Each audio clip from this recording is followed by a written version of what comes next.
Hello students, एक बार फिर से मिश्रा टीचर आपके लिए लेकर आई हैं क्लास 8 का मैथ्स लेसन नंबर 7 जिसका नाम है विचरण। इसके पहले मैंने 2 लेक्चर बनाए हैं जिसमें हमने प्रत्यक्ष विचरण और जो है आपका एग्जाम्पल्स सॉल्व किया था, फिर प्रैक्टिस सेट 7.1 सॉल्व किया। आज हम पढ़ेंगे अप्रत्यक्ष विचरण। मैंने इसका एक वीडियो बनाया है जिसका लिंक यहाँ पे डिस्क्रिप्शन बॉक्स में दिया हुआ है, आप वहाँ पर जाके उसके बारे में डिटेल में पढ़ सकते हैं। लेकिन फिर भी मैं थोड़ा सा परिचय करवाते हुए आपको पढ़ती हूँ कि प्रतिलोम विचरण को ही क्या बोलते हैं, अप्रत्यक्ष विचरण बोलते हैं या प्रतिलोम विचरण बोलते हैं। तो यहाँ पे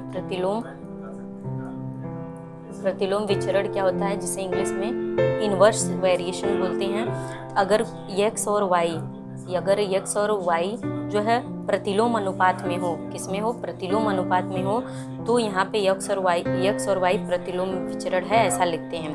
अब अगर x और यहाँ पे y जो होता है स्थिर पद होता है, क्या होता है, स्थिर पद होता है, और k का मान हल करना आसान हो जाता है। अब यहाँ पे x is direct inversely proportional to 1/y लिखते हैं क्योंकि ये प्रतिलोम विचरण है। इसके पहले प्रत्यक्ष विचरण था तो x directly proportional to y हुआ करता था।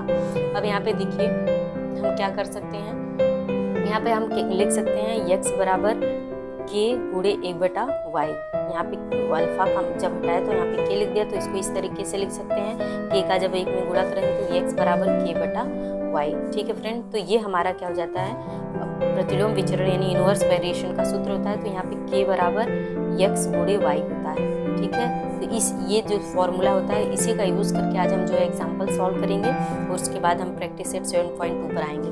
तो चलिए, यहाँ पे आपके बुक में दिया हुआ है, हल किया हुआ उदाहरण है जो कि मैं आपको समझाऊंगी। यहाँ पे दिया हुआ है कि a जब 6 है, b 20 है, तो 6 गुणे 20 यानी a गुणे b यहाँ पे क्या है, अब प्रत्यक्ष विचरण में दिया हुआ है। तो पहले हम उदाहरण एग्जाम्पल 1 देखते हैं कि a b के प्रतिलोम विचरण में हो तो निम्नलिखित सारणी पूर्ण कीजिए।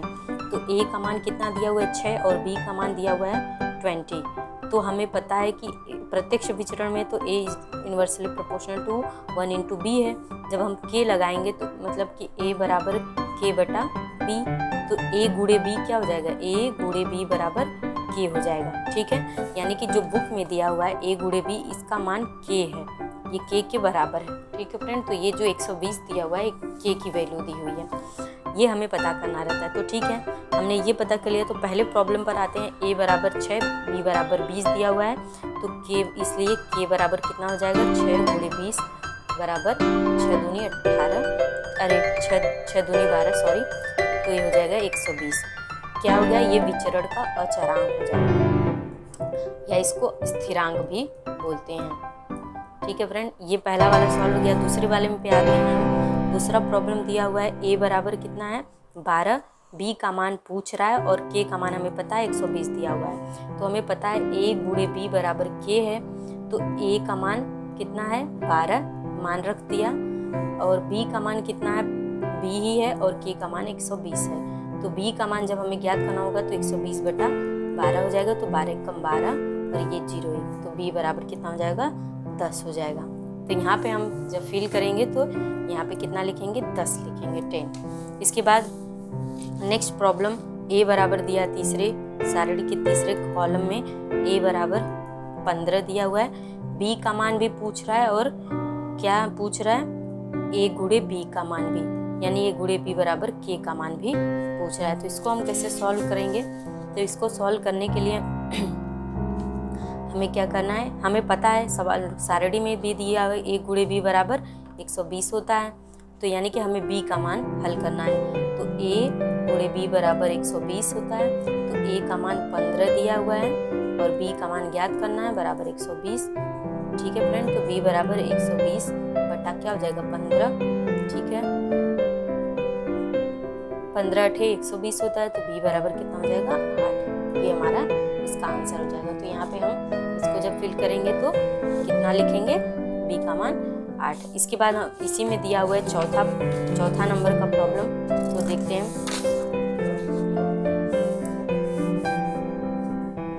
4 b बराबर 4 दिया हुआ है और a का मान पूछ रहा है। ठीक है फ्रेंड, तो हमें पता है a गुणे, दिख नहीं रहा है शायद आपको, यहाँ पे दिख रहा होगा। b बराबर 4 दिया, a का मान पूछ रहा है, तो a गुणे b हमें पता है a गुणे b बराबर 120, सवाल सही है, इसलिए a गुणे b का मान 4 बराबर 120। ठीक है, तो क्या हो जाएगा a बराबर 120/4। ठीक है फ्रेंड, तो क्या होगा 4 यहाँ 12, ये 0, यहाँ पे 0 आ जाएगा, तो a बराबर 30 हो जाएगा। तो इस तरीके से हमने क्या किया, फटाफट सारे को फिल कर लिया। तो ये हमें चौथे में हम 30 फिल करेंगे। ठीक है फ्रेंड, आई होप आपको इतना समझ में आ गया होगा फ्रेंड्स। अब हम आते हैं अपने दूसरे उदाहरण पर। एग्जाम्पल नंबर 2 क्या दिया हुआ है, पहले उसको बुक में पढ़ लेते हैं, उसके बाद हम सवाल हल करते हैं एग्जाम्पल नंबर 2। तो एग्जाम्पल में दिया हुआ है, बुक देख लीजिए आपके सामने है। f is universally proportional upon 1/d²। यहाँ पे d का मान 5 दिया है और f का मान 18 दिया है। तो पहला सवाल इसमें बन रहा है कि d बराबर अगर 10 हो तो f का मान ज्ञात करना है, और f बराबर 50 हो तो d का मान ज्ञात करना है। तो हम क्या करेंगे, सवाल को हल करते समय पहले लिखेंगे, यहाँ पे दिया हुआ है जो कि आपके सवाल में 1/d²। ठीक है, तो हम इसको इस तरीके से लिख सकते हैं, इसलिए f गुणे d² बराबर k। ठीक है, जहाँ पे d बराबर 5 दिया हुआ है सवाल से प्रश्नानुसार। ठीक है फ्रेंड, d बराबर कितना दिया, 5 दिया हुआ है, और f बराबर कितना दिया, 18 दिया है। तो k का मान हम ज्ञात करेंगे, इससे k को हल करेंगे। ठीक है, इससे हम जब k को हल करेंगे तो f, यहाँ पे इस सूत्र पे हम क्या करेंगे, समीकरण लिख लेते हैं। एक है तो समीकरण 1 से, ठीक है फ्रेंड, समीकरण 1 से क्या हो जाएगा, f का मान 18 दिया हुआ है, 18 गुणे d का मान 5, तो 5 का स्क्वायर हो जाएगा बराबर k। ठीक है, तो 18 गुणे 5 का वर्ग मतलब क्या होता है, 5 × 5 = 25 बराबर k। तो 18 गुणे 25 कितना हो जाएगा, 450 बराबर k होगा। ठीक है, जहाँ पे क्या होगा, विचरण का स्थिरांक।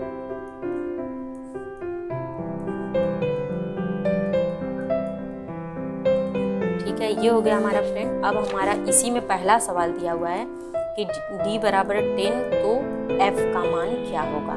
ठीक है फ्रेंड, तो चलिए सॉल्व करते हैं। यही सूत्र रहेगा, कौन सा, f × d² = k। तो d बराबर 10, तो f का मान पूछ रहा है, d का मान × d का मान 10 का वर्ग बराबर k का मान हमने कितना निकाला है, 450 निकाला है। ठीक है, विचरण का स्थिरांक। अब यहाँ पे f गुणे d मतलब d का वर्ग, 10 का वर्ग बराबर क्या होता है, 100 होता है, बराबर 450। ठीक है, तो यहाँ पे क्या हो जाएगा, f बराबर क्या हो जाएगा, 450 बटे कितना हो जाएगा, 100 हो जाएगा, 0 से कैंसिल, f बराबर 10, 45 में जब 10 से भाग देंगे तो 4.5 आ जाएगा। तो ये हमारा पहले का उत्तर हो गया। अब हम आते हैं दूसरे पे, यहीं पे लाइन खींचकर आगे लिख लेते हैं। दूसरा प्रॉब्लम, दूसरा दिया है, यदि d बराबर 5 तब d बराबर 50, f बराबर 50 तो d बराबर कितना।